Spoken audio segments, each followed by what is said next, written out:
ಹರಾಸೆಯನ್ನ ಇಟ್ಕೊಂಡು ಅನೇಕ ಕಡೆ ರಾಜ್ಯದ ಅನೇಕ ಕಡೆ ಅವರು ಪ್ರವಾಸವನ್ನ ಮಾಡಿಬಿಟ್ಟು ಅಲ್ಲಿ ತಮ್ಮ ಕಾರ್ಯಕ್ರಮಗಳನ್ನ ಯಾವುದೇ ಅಪೇಕ್ಷಣೆ ಇಲ್ಲದೆ ಪ್ರತಿಯೊಂದು ಶಾಲೆಗಳಿಗಾಗಿರ್ಬೋದು, ಪ್ರತಿಯೊಂದು ಊರುಗಳಿಗಾಗಿರ್ಬೋದು, ಅಲ್ಲಿನ ಕಾರ್ಯಕ್ರಮಗಳಲ್ಲಿ ಭೇಟಿಯಾಗಿ ಅಲ್ಲಿ ತಮ್ಮಲ್ಲಿರುವಂತಹ ಒಂದು ಕಲೆಯನ್ನ ಮನರಂಜನೆ ಮುಖಾಂತರ ನಮ್ಮೆಲ್ಲರೊಟ್ಟಿಗೆ ಇದುವರೆಗೂ ಹಂಚ್ಕೊಳ್ತಿರುವಂತಹ ನಾಗರಾಜ್ ಅವರು, ಬಳ್ಳಾರಿ ಜಿಲ್ಲೆ ಶಿರಗುಪ್ಪಿ ತಾಲೂಕು, ಇವರಿಗೆ ನಮ್ಮ ನಿಮ್ಮೆಲ್ಲರ ಪರವಾಗಿ ಜೋರಾದ ಚಪ್ಪಾಳ ಮುಖಾಂತರ ಧನ್ಯವಾದಗಳನ್ನು ಸಲ್ಲಿಸೋಣ.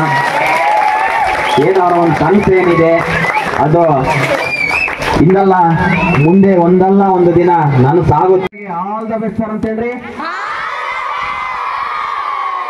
ಎಸ್, ಅವ್ರೇನು ಬಿಗ್ ಬಾಸ್ ಹೋಗ್ಬೇಕು ಅನ್ನೋ ಆಸೆ ಇಟ್ಕೊಂಡರೆ ಅವ್ರದ್ದು ಒಂದಲ್ಲ ಒಂದಿನ ಅವ್ರ ಆಸೆ ಈಡೇರ್ಲಿ, ನಮ್ಮೆಲ್ಲರ ಆಶಯ ಅವ್ರ ಮೇಲೆ ಇದೆ ಅನ್ನುವಂಥ ಒಂದು ಮಾತನ್ನ ಹೇಳ್ತಾ, ನೀವು ಮನೇಲಿ ಹೋದಾಗ ಬೇಕಾದ್ರೆ ಕಮ್ಮಿ ಯೂಸ್ ಮಾಡ್ರಿ ಮೊಬೈಲ್ನ. ಫ್ರಾಂಕ್ ಕನ್ನಡಿಗ ಅಂತ ಒಂದು ಇನ್ಸ್ಟಾಗ್ರಾಮ್ ಪೇಜ್ ಇದೆ, ಎಲ್ಲರೂ ಹೋಗಿ ಫಾಲೋ ಮಾಡಿ, ಅವರ ವಿಡಿಯೋಸನ್ನು ನೋಡಿ ಇದೇ ರೀತಿ ಮನೋರಂಜನೆಯನ್ನು ಕೊಡ್ತಾ ಇರ್ತಾರೆ. ಸೊ ಅವರು ಈ ದಿನ ನಮ್ಮ ಶಾಲೆಗೆ ಬಂದಿದ್ದಕ್ಕೋಸ್ಕರ ನಮ್ಮ ಒಂದು ಸಂಸ್ಥೆಯ ಪರವಾಗಿ ಒಂದು ಕಿರು ಸನ್ಮಾನವನ್ನು ಅವರು ಸ್ವೀಕರಿಸಬೇಕಾಗಿ ವಿನಂತಿಸ್ಕೊಳ್ತಾರೆ. ಚಿಕ್ಕ ಸನ್ಮಾನ ಸರ್, ದಯವಿಟ್ಟು ಇಲ್ಲ ಸ್ವೀಕರಿಸಬೇಕು. ಚಪ್ಪಾಳೆ ಹೊಡೆಯಿರಿ.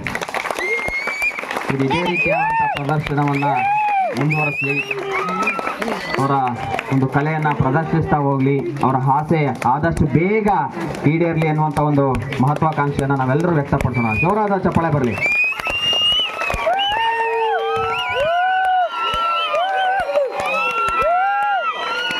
ಭಾರ್ಗವಣ್ಣ, ನಿನ್ನೆ ಗಣೇಶ ಉತ್ಸವದನ್ನ ಎಂಟರ್ಟೈನ್ ಮಾಡ್ಬೇಕಲ್ಲಿ ಓದ್ಬೇಕಾದ್ರೆ ನಾನು ಓದಿದ್ದು ಶಾಲೆಯಲ್ಲಿ ಮನೋರಂಜನೆ ಮಾಡಂತ ಕರ್ಕೊಂಡ್ ಬಂದಿದ್ದು ಭರತಣ್ಣ. ಹಾಗೆ ಇಲ್ಲಿ ಬಂದು ಸಪೋರ್ಟ್ ಮಾಡಿದ ಸಾರ್ ಅವ್ರಿಗೆ ಎಲ್ಲರಿಗೆ ಜೋರ ಚಪ್ಪಾಳೆ ಹೊಡೀರಿ. ನೀವಿಲ್ಲಿ ಬಂದಿರುವಂಥದ್ದು ಓದೋದಕ್ಕೆ, ನಿಮ್ಮ ತಂದೆ ತಾಯಿಗಳಿಗೆ ಹೆಸರು ತಂದುಕೊಡೋದಕ್ಕೆ. ಆ ಒಂದು ನಿಟ್ಟಿನಲ್ಲಿ ನಿಮ್ಮ ಪ್ರಯತ್ನವನ್ನ ಮಾಡಿ.